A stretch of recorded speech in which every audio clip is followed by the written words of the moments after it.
At Pragmatic Institute, we give you the knowledge you need to meet the demands of your business and your market. Make sure you have that knowledge at your fingertips for 2020 by registering for one of our upcoming courses this year. Space in our remaining courses is quickly running out, but there's still time to transform the way you work with expert advice from our accomplished industry leaders. Register for a course at pragmaticinstitute.com and become the competitive advantage in your business.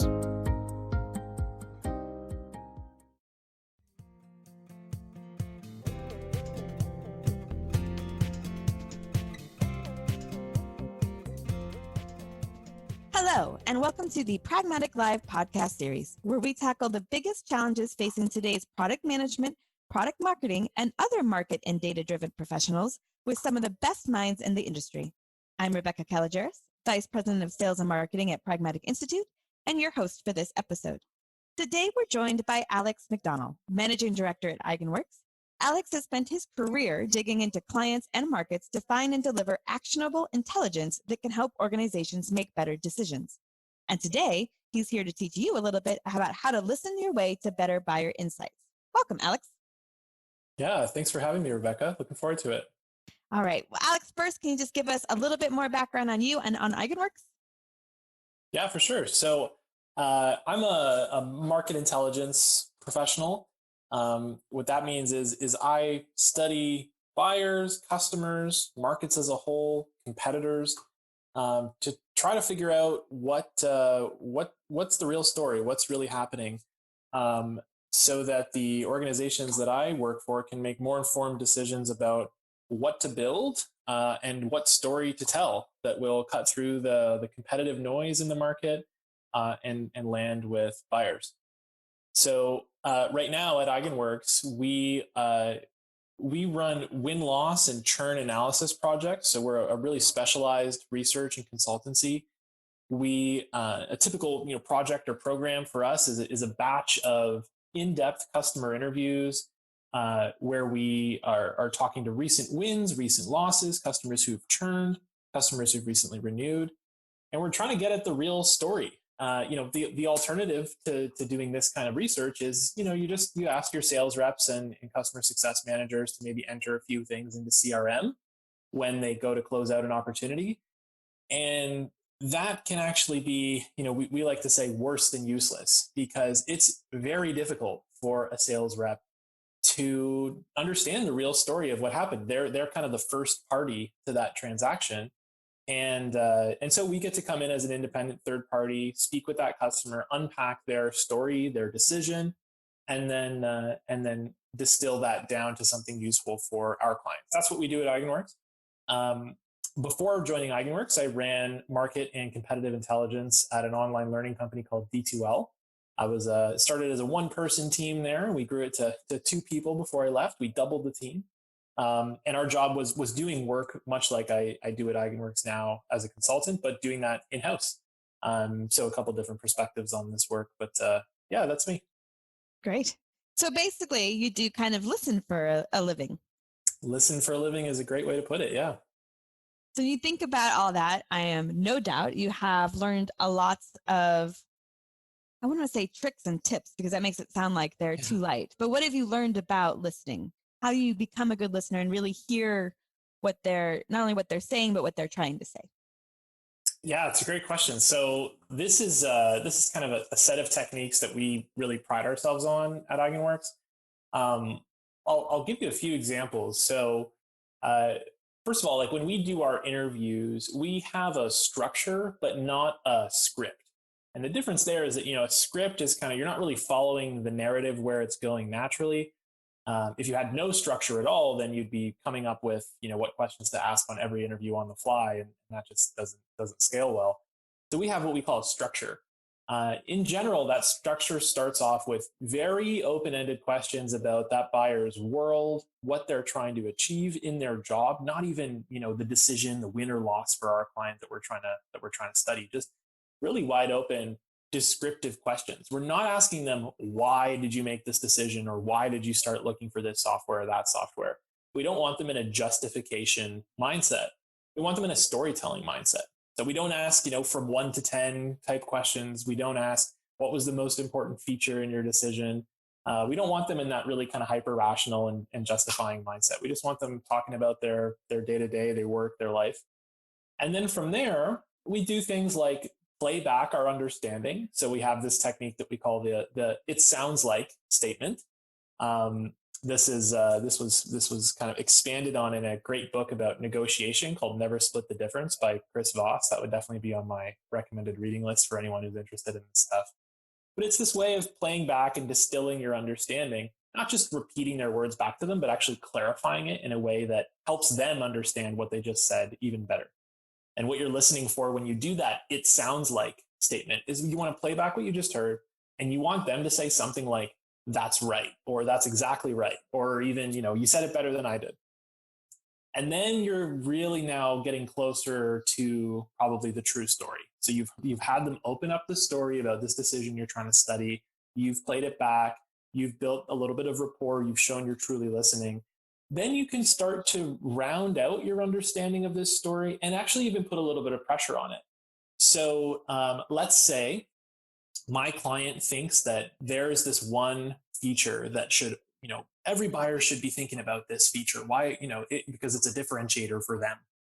And, buyers just, it's not coming up in every buying decision. So at that midpoint of the interview, I might ask questions that we call the "what about" questions. So what about, a certain feature? And then I get to hear from the buyer whether they were ever even presented with that feature. If they were presented with it, did they understand it?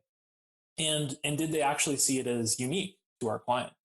So I could pressure the decision a little bit.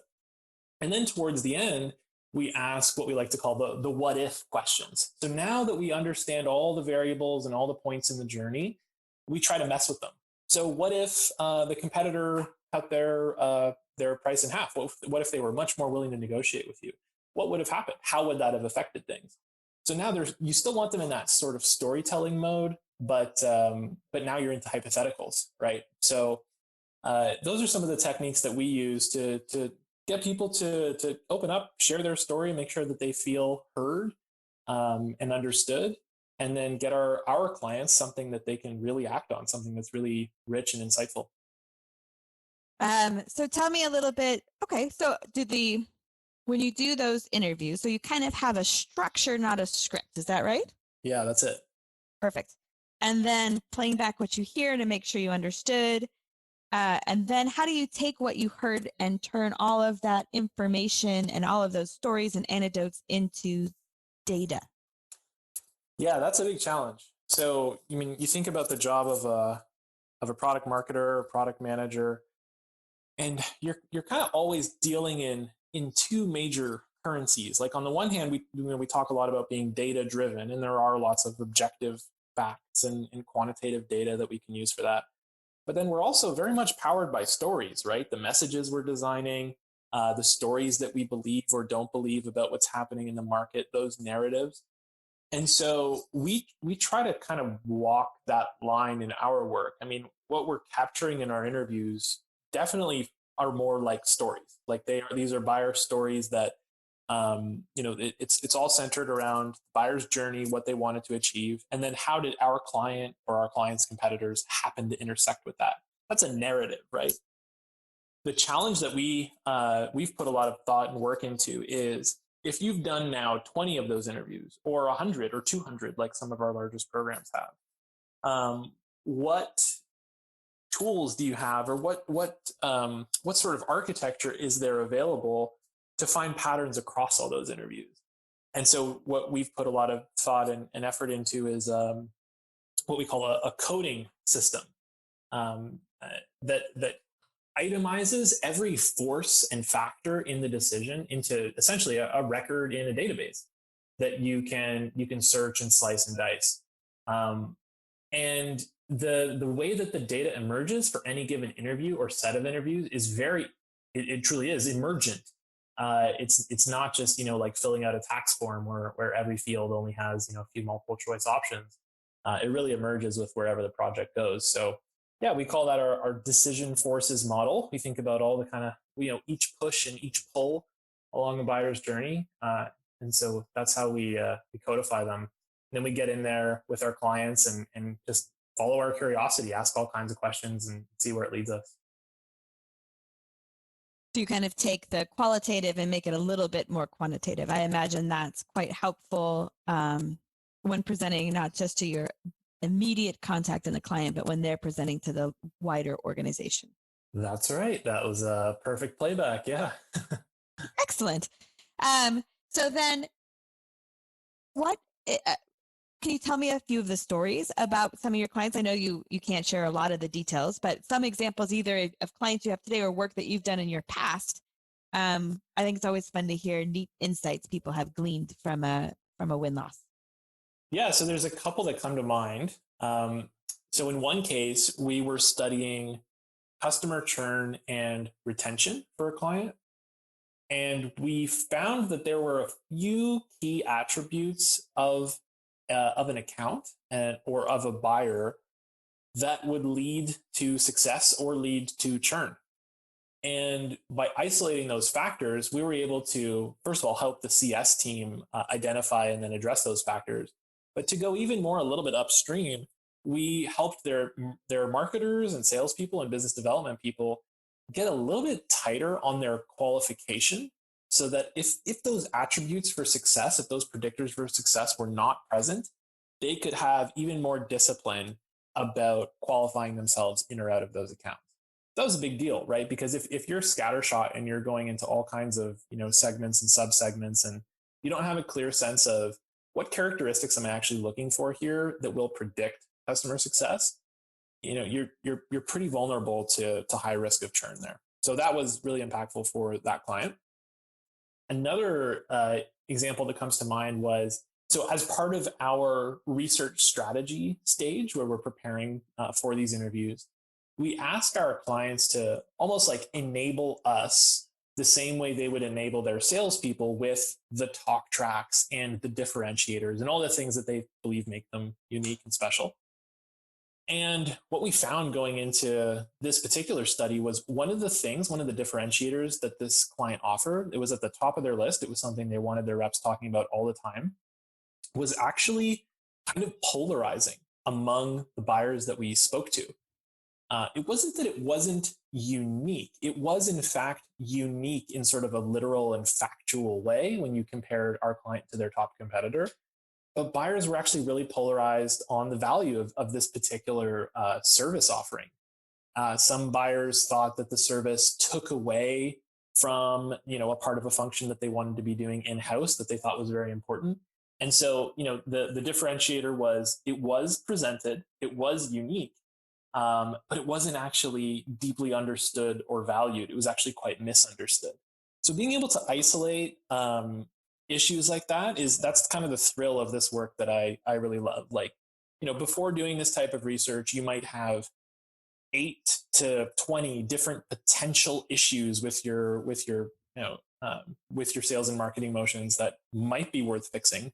But after doing this research, you might be able to narrow that down to 2 or 3. Okay, we really need to focus on the qualification criteria, or we really need to focus on the enablement around this particular differentiator. So those are a couple examples that were pretty exciting to be a part of. But I think it's not just focus, like eliminating sales or marketing things you might not work on, but it's prioritizing. That's right. And it's not only helpful for the people who are doing those functions to prioritize, but it's also helpful to explain to external parts why we've prioritized that. Everybody has, sometimes your own pet project or your pet peeve that you want to address sooner rather than later. But all of us are resource restraints. And the more we can, both for ourselves and for external parts of the organization, explain why we're doing what we're doing and in what order, I think that's just, it's powerful. Yeah, right on.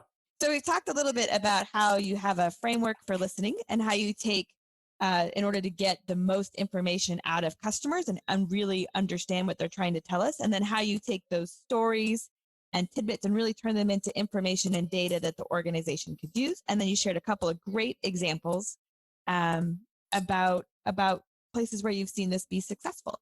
So it's a lot of different things that we talked about. If you were to talk to the listeners and say, there's 2 things that they would start doing differently tomorrow based on what we talked about today, what would that be?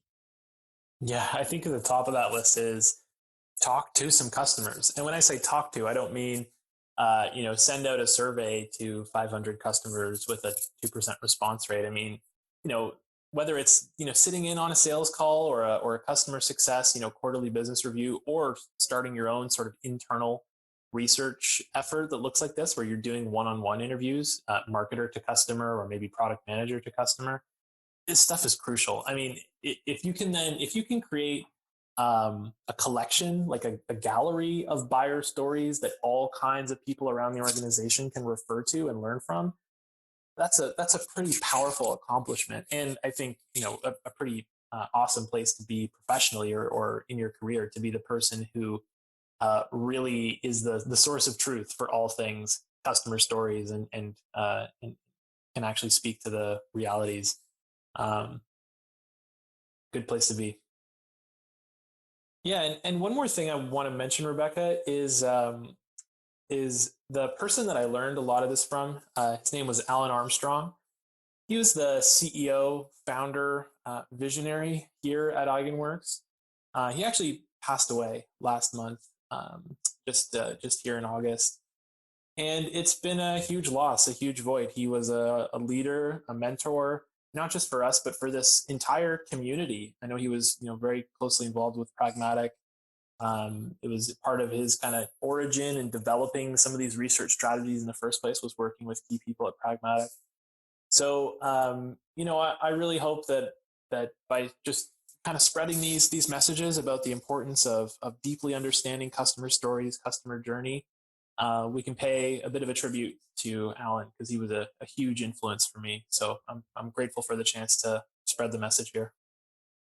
No, and he was a longtime friend of Pragmatic. He was a passionate believer in being market driven and in listening to customers. And as you said, a thought leader in the space as we look to continue to perfect techniques in this area to make a difference. So I'm glad that you shared your story, and I'm glad that we can all see the influence he had in it.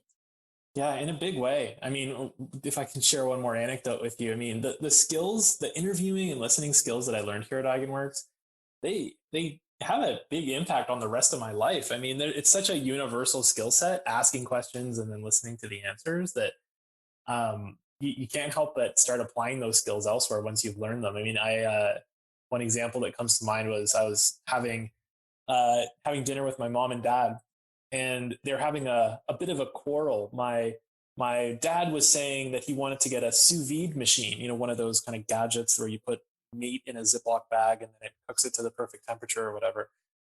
And my mom was like, no, we don't need more kitchen gadgets. She was, she's just not having it. And with a little bit of playback, with a little bit of active listening, we actually uncovered that, my dad's real interest was not sous vide, but, as he starts to think about retirement, they're both a couple years away.